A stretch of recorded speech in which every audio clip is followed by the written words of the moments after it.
രമണി പോയിരുന്നില്ല. എന്താ അവള് അറിഞ്ഞാലേ താൻ വരുള്ളൂ. അല്ല ഓക്ക് എന്തെങ്കിലും പണി സാധനം വാങ്ങാലോ. ഞാൻ വരുന്നുണ്ട്. ഞാൻ ചോദിച്ചോക്കണോ? താൻ ഇങ്ങനെ നടക്കുക. എത്ര എന്റെ മുടി കാട്ടിയിരിക്കണു. അത് ഞാൻ തന്നെ അങ്ങോട്ട് വെട്ടി. ഞാൻ വിചാരിച്ചു വല്ല മഞ്ചയിലും കടന്നു തുടങ്ങിയിട്ട് കൂറ തിന്നതാണ്. അതിന് എന്റെ സ്റ്റൈലിനൊത്ത ഒരു ബാർബർ ഷോപ്പും ഇവിടെ ഇല്ലടോ. കത്രി കണ്ടല്ലോ എന്താ പേര്? ആ ബുഷ് കെട്ടണ യന്ത്രോ? അതെ, അതുകൊണ്ട് അങ്ങോട്ട് വെട്ടി. അതിനേക്കാളും നല്ല ദിവസം മണനാർന്നാണ് കത്തിച്ചേ. താൻ എന്തിനപ്പൊ എന്തോ പറയാൻ വന്നത്? ആ ഞാൻ പറഞ്ഞു വരുന്നു അപ്പുണ്ണിയെ.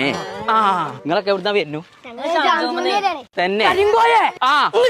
ആയിക്കോട്ടെ. താൻ എന്താ പറഞ്ഞു വരാന്ന് വെച്ചാൽ കുറി എല്ലാരും അപ്പൊ അവിടെ തന്നെയാണ് കേട്ടോ. എവിടെ? ജാംജൂമിലേ. ഓ അവിടെ എന്താ? അവിടെ കുറി ഈദ് മോശമായിട്ട് നടത്തണേ. ജാംജൂമാൻ അങ്ങനെ ഈദ് മോശമായിട്ടൊന്നും കൊടുക്കൂലല്ലോ. പക്ഷെ അതിന് തെളിവ് ഞാൻ കൊടുത്തുകൂടെ? എന്താ ഇതോ നോക്കേ. ആഹാ എന്റെ അടുത്തുണ്ടല്ലോ. എന്തേ ഈദ് മൗസം? ഞാൻ പോയി ചോദിച്ചു നോക്കട്ടെ. എന്തേ മാനം കൊണ്ടുവരാൻ പറഞ്ഞു? അതൊന്നല്ല അങ്ങോട്ട് വരാ. അല്ലേ ഞാൻ ദിവ്യദൃഷ്ടിയിൽ കാണാണ് കോയെ. എന്താ പുണ്യ ശ്വാസം കിട്ടണില്ലേ? കോയെ ഇത് ജാംജൂമുകാര് പെരുന്നാൾ അനുബന്ധിച്ച് ഈദ് മൗസം എന്ന് പറഞ്ഞിട്ടുള്ള ഒരു ഓഫർ ഇട്ടിരിക്കാണ് കോയെ.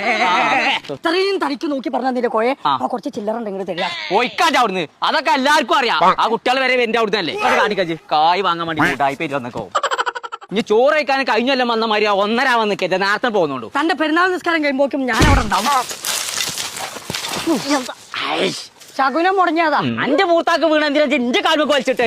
എത്രയും പെട്ടെന്ന് ജാംജൂമിന്റെ ഉള്ളിലേക്ക് പോണം കോയെ. മറ്റേത് ഉൽക്കകളൊക്കെ വന്നു വീഴും. ശകുനല്ലേ മുടങ്ങി. ഒലക്കാണ് ഉണങ്ങിയ പട്ടയുന്നതേ. ആ ഞാൻ അത് പറഞ്ഞ കായ് ഉണ്ടാക്കാൻ നിൽക്കണ്ട. നടക്കാണ്ട് എന്താ തലി കഴിച്ചു അവിടെ ഇങ്ങനെ നിക്കണ്ട. തലയ്ക്ക് വല്ലതും വീഴും. 5 കിലോന്റെ അജ്മീന്റെ തവിട് പൊടി. തവിട് പൊടിയോ? പുട്ടുപൊടിയാണോ? വെറും 295 ഉറുപ്പിക ഉള്ളൂ. അത് അങ്ങനെയും വായിച്ചാൻ പറ്റുമോ? കോയെ ഇതെന്താ എഴുതിയിരിക്കണോ? ഒലക്കന്റെ മൂട്. ഒരക്കന്റെ മൂടെ ഇങ്ങോട്ട് മാറുന്ന മിൽക്ക് മേഡ് 123 റുപ്യ. അതാണ് നല്ല ബിരിയാണി അരിയൊക്കെ 59 റുപ്യൊക്കെ കൊടുക്കണേ. ജ്യൂസുകൾക്കൊക്കെ വെറും 59 രൂപയ്ക്ക്. ജ്യൂസ് അല്ലത് സോസാണത്. നേരോ? ആ കയ്യേ അതല്ലേ പറഞ്ഞിട്ട് വിടേ. അതല്ലടോ എന്തത്? അത് നെയ്യാണ്. അത് പറയേ.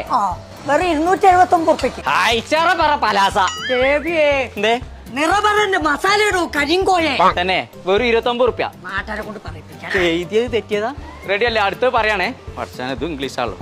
മിക്സിയില് 365 ഇട്ടിട്ട് അരച്ചുണ്ടാക്കിയ അച്ചാർ. ഇതെന്താ 365 അരക്കോട്ട്? മിക്സ് 365 അച്ചാറാടോ മരമണ്ട. കുറച്ച് ജുംഗ്ലീഷ് ഒക്കെ പഠിക്കണം.